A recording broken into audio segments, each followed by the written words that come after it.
Usually when we talk about a medical diagnosis, there's this underlying expectation of total precision. Oh, absolutely. It feels like engineering, right? Right. Like you break your arm, the x-ray reveals that unmistakable, jagged white line across the bone, and the attending physician just points to the screen and says, there it is. Yeah, it's binary. Broken or not broken. It presents as an entirely clean, objective truth. But then you flip the script. You look at the financial health of the very companies manufacturing those high-precision diagnostic machines, and suddenly that high-definition X-ray is just, well, it's full of static. Oh, so much static. We're looking at a corporate diagnostic landscape that is honestly just incredibly murky. It is the absolute definition of diagnostic muddy waters. Mm. I mean, to genuinely understand what's happening in the global healthcare sector right now, you have to look past the shiny new technology. Right, past all those AI press releases. Exactly. You have to look straight into the ledgers. And that is our mission today. We are looking at a freshly dropped stack of SEC adjour filings, specifically the Form 10Q and the first quarter earnings report from GE HealthCare. And this is not off the presses, right? Literally dated today, April 29th, 2026. And I should note, the algorithms were actively fighting us for this. We were getting basic anti-bot security pings from MarketBeat just trying to pull this data down to prep for this deep dive. Which really tells you everything you need to know about how fiercely sought after this specific financial info is the second it hits the public domain. Oh, yeah. The quantitative trading bots are parsing these SEC filings in milliseconds to execute trades, but we are going to slow it down and translate what these numbers actually mean for the physical world. Okay, let's unpack this. Our goal here is to decode a really stark contrast we found buried in these documents. The gap between the hype and the reality. Exactly. We're looking at a massive, almost paradoxical gap between top-line hype and bottom-line reality in the high-stakes world of medical tech. And we're talking about a $20.6 billion global healthcare giant here. Yeah, a $20.6 billion company trying to navigate booming, unprecedented demand while simultaneously battling some just crushing global supply chain pressures. Because when you isolate the raw demand side of GE HealthCare's first quarter, it paints a picture of a company that has entirely captured its market. Yeah, the appetite for what they're building is voracious. Voracious is the word. Let's start on the positive side of the ledger, because their top-line triumph is undeniable. In the first quarter of 2026, their revenues hit $5.1 billion. Wow. Yeah, that is up 7.4% overall. And their organic growth is sitting nicely at 2.9%. And that organic growth metric is really the one to watch. How come? Well, by stripping out the noise of new acquisitions or fluctuations in foreign currency, organic growth tells us what is actually moving off the shelves from their core baseline businesses. Right. And what's moving most aggressively is their pharmaceutical diagnostics segment, or PDX. Right. Revenue in that PDX segment was up a massive 21.7%. The filings specifically credits strong commercial execution in products like Flyrcado. Yeah, so they are moving serious product in the diagnostic space. But here is the number that completely stopped me in my tracks while reviewing the filings. Total orders across the company grew organically by 1.1%, which led to a total backlog of $21.8 billion. $21.8 billion, with a B. It's a staggering figure. To put that in perspective for you, imagine you open the world's most exclusive restaurant. Your menu is so innovative and the execution is so flawless that your wait list to get a table stretches out for 5 years. That's a good way to look at it. Having a $21.8 billion backlog is basically an incredibly long wait list.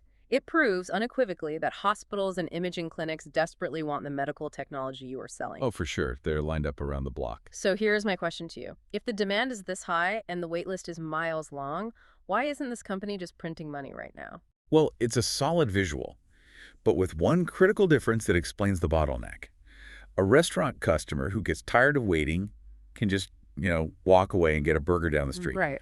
A hospital administrator cannot walk away. Yeah. These aren't impulse purchases. Right. They are multi-million-dollar, multi-year infrastructure commitments spanning entire hospital networks. So they are locked in. Exactly. GE HealthCare isn't just popular. They are structurally embedded in the healthcare system. What's fascinating here is the fundamental difference between a booked order and recognized revenue. Okay, break that down for me. A booked order, that wait list, is just a promise. It's Yep. a hospital network signing a contract saying, yes, we commit to buying 3 of your next-generation MRI machines. And that goes straight into the $21.8 billion backlog. Correct. But GE Healthcare doesn't get to recognize all that glorious revenue, Right. and they certainly don't get to book the profit until they actually build the machine, deliver it, install it, and calibrate it. So the wait list looks amazing on a press release, but you still have to source the ingredients, cook the food, and serve it before anyone pays the check. Bingo.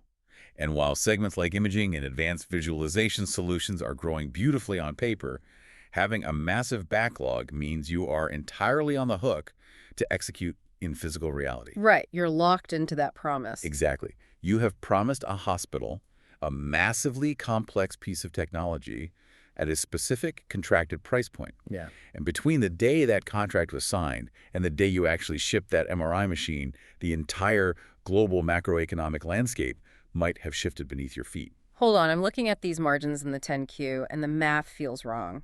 We are transitioning from the wait list to the actual painful cost of serving those customers, and the profit margins are getting heavily squeezed. Oh, they are getting crushed. The net income margin dropped a very sharp 420 basis points down to 7.6%. And their adjusted earnings before interest and taxes, their adjusted EBIT margin dropped 150 basis points down to 13.5%.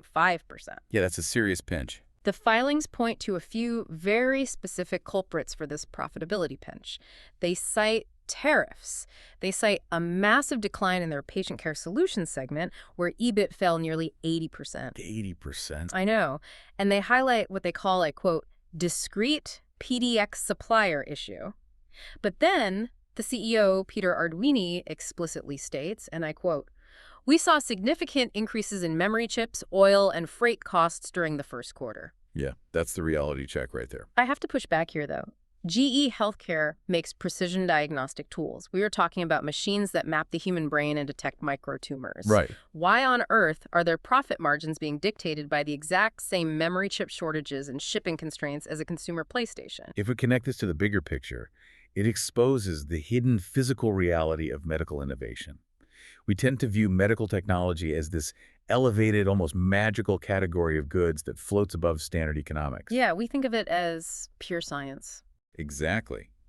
But an MRI machine isn't just advanced software.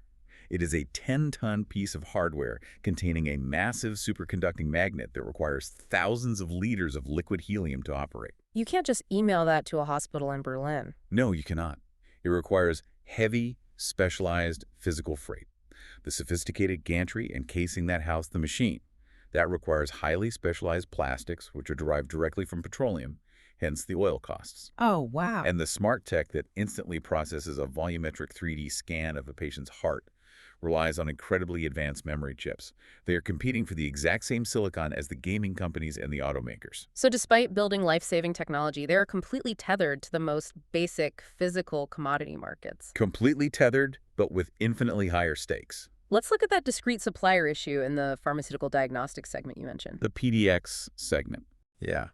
The filings note a 680 basis point margin drop in PDX. That is a massive hit. PDX involves manufacturing the chemical contrast agents that get injected into patients so the scanners can actually see the disease. Right, the contrast dye. Yes, this perfectly illustrates the rigidity of a medical supply chain. If an automaker runs short on a specific plastic clip for a dashboard, they can find a slightly different clip from a new vendor and keep the assembly line moving. Sure. But if GE Healthcare is missing one specialized chemical component or one shipment of regulatory-approved glass files, the FDA doesn't allow them to just run to a different supplier. Because of the safety standards. Exactly. The regulatory and quality assurance requirements mean the supply chain is absolutely rigid. If one link breaks, the entire assembly line pauses. And while that assembly line is paused, your fixed costs are still burning, your massive physical factories are still running up the electric bill. The meter is always running. The cost of the heavy freight required to ship the eventual product is rising, the oil needed for the plastics is rising, and the memory chips are getting more expensive. But you've already promised that hospital the machine at a fixed price from your backlog. The revenue ceiling is locked by the contract, but the floor of your manufacturing cost is rising rapidly. That is how your profit margin gets crushed into the single digits, even when sales volume is booming. So if you cannot control the cost of shipping a 10-ton superconducting magnet across the ocean, you have to stop relying entirely on selling magnets and start selling something that weighs nothing. Into the cloud. Here's where it gets really interesting. This brings us to their margin rescue strategy.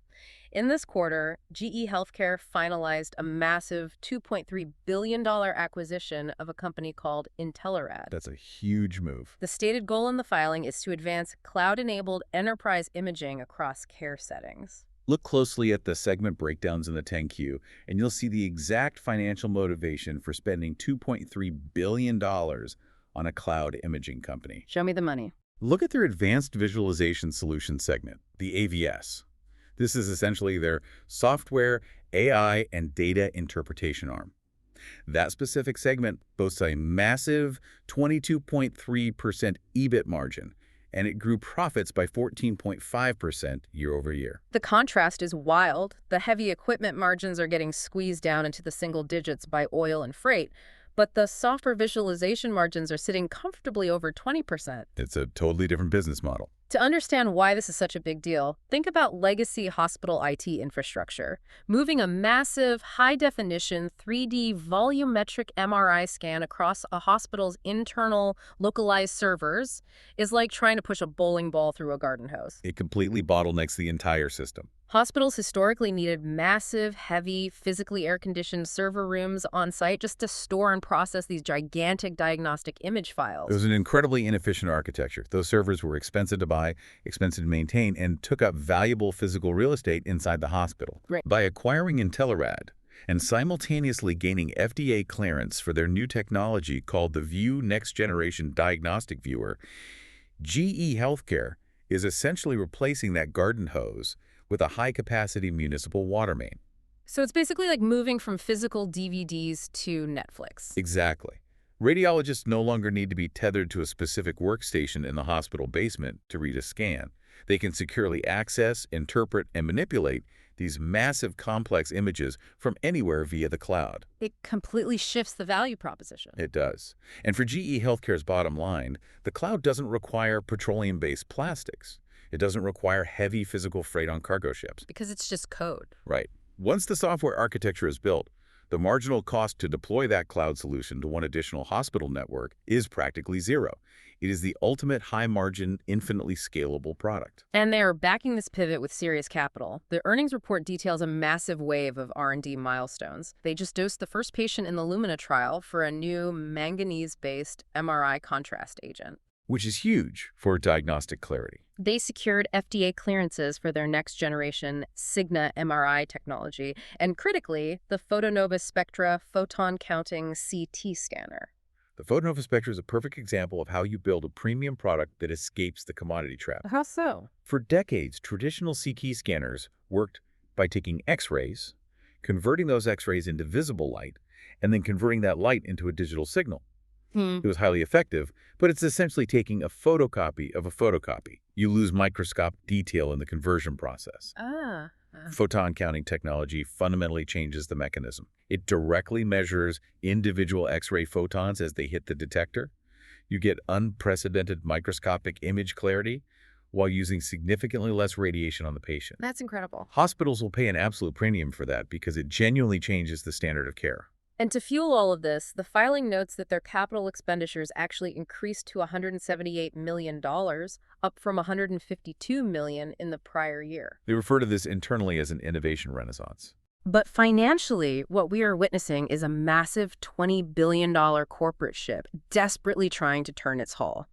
They are trying to future-proof their profit margins by shifting the ultimate value away from the heavy metal box, the physical MRI machine, and toward the high-margin, AI-enabled cloud software that interprets the data coming out of that box. It's a necessary evolution. So what does this all mean? For you, the listener, whether you are actively tracking the healthcare sector or you're just trying to understand how giant corporations navigate a highly volatile inflationary economy, this Q1 report is an absolute masterclass in reading corporate health. Truly a masterclass. It teaches us a fundamental, immutable business lesson. Top-line revenue is vanity, but bottom-line margin is sanity. Oh, that is so true. You can have the longest wait list in the world, backed by a $21.8 billion backlog.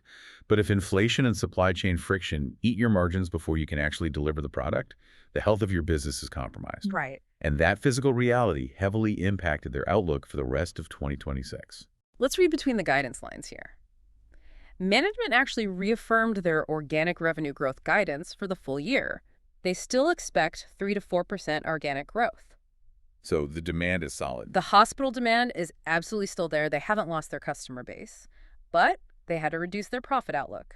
They adjusted their expected earnings per share, their EPS, down to a range of $4.80 to $5. And previously, they had modeled and promised investors $4.95 to $5.15. Yeah, quite a haircut. And they dialed back their free cash flow expectations to $1.6 billion. Free cash flow is the actual unencumbered cash the company has left over after paying to keep the lights on and maintaining those massive manufacturing facilities. So money you can actually spend. Right. Seeing that number shrink is a direct admission that the macroeconomic inflation we discussed, the memory chips, the oil, the heavy freight, is going to bite harder and linger longer than they initially modeled. It's eating their actual pocket change, not just their paper profits. But management isn't just rolling over and accepting the margin compression. They stated they expect to offset more than half of the inflation impact with, quote, price and cost actions. Interesting. Plus, they repurchased $100 million in stock during the quarter.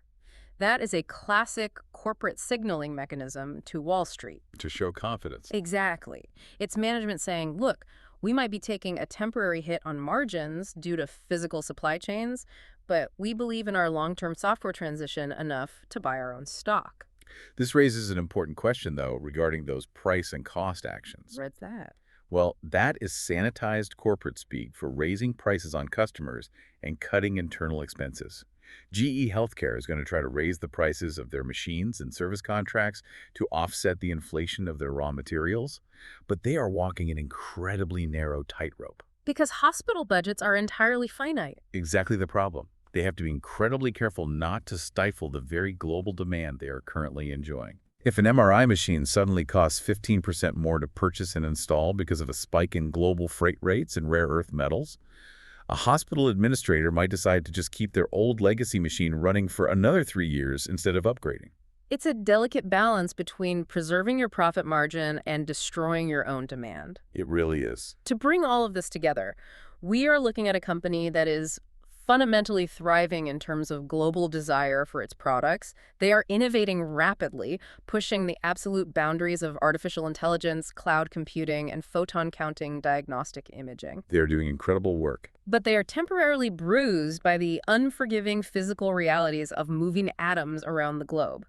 They are caught in a massive tug-of-war between the boundless, weightless potential of software and the heavy, incredibly expensive reality of building hardware in a world constrained by memory chips, pricey petroleum, and volatile freight costs. It's a stark reminder of the limits of conceptual innovation. You can employ the greatest engineers to design the most advanced medical AI in the world. But if you cannot secure the rare earth metals to build the detector or the cargo space to physically deliver the mechanism to the patient, the innovation remains trapped in the lab. Which leaves us with a totally new angle to ponder. I want you to think about this as you go about your day.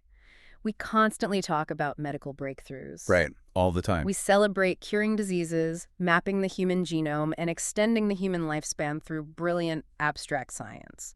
But if the actual cost, manufacturing, and delivery of life-saving medical technology is currently at the absolute mercy of global commodity markets like oil and cargo freights, Wow. are global supply chains actually the biggest hidden bottleneck to human health and longevity right now? It frames the entire healthcare debate differently. The cure for a disease might not just rely on a brilliant scientist in a research lab. It might rely entirely on the daily spot price of a shipping container traversing the Pacific Ocean. And that is exactly where the financial ledger meets human reality. Thank you so much for joining us on this deep dive into the numbers behind the medicine. We'll be back next time to unpack another stack of sources. Until then, keep questioning the world around you, and remember, just like that broken bone we talked about at the start, sometimes the most important thing is looking right past the surface to see what's really going on underneath.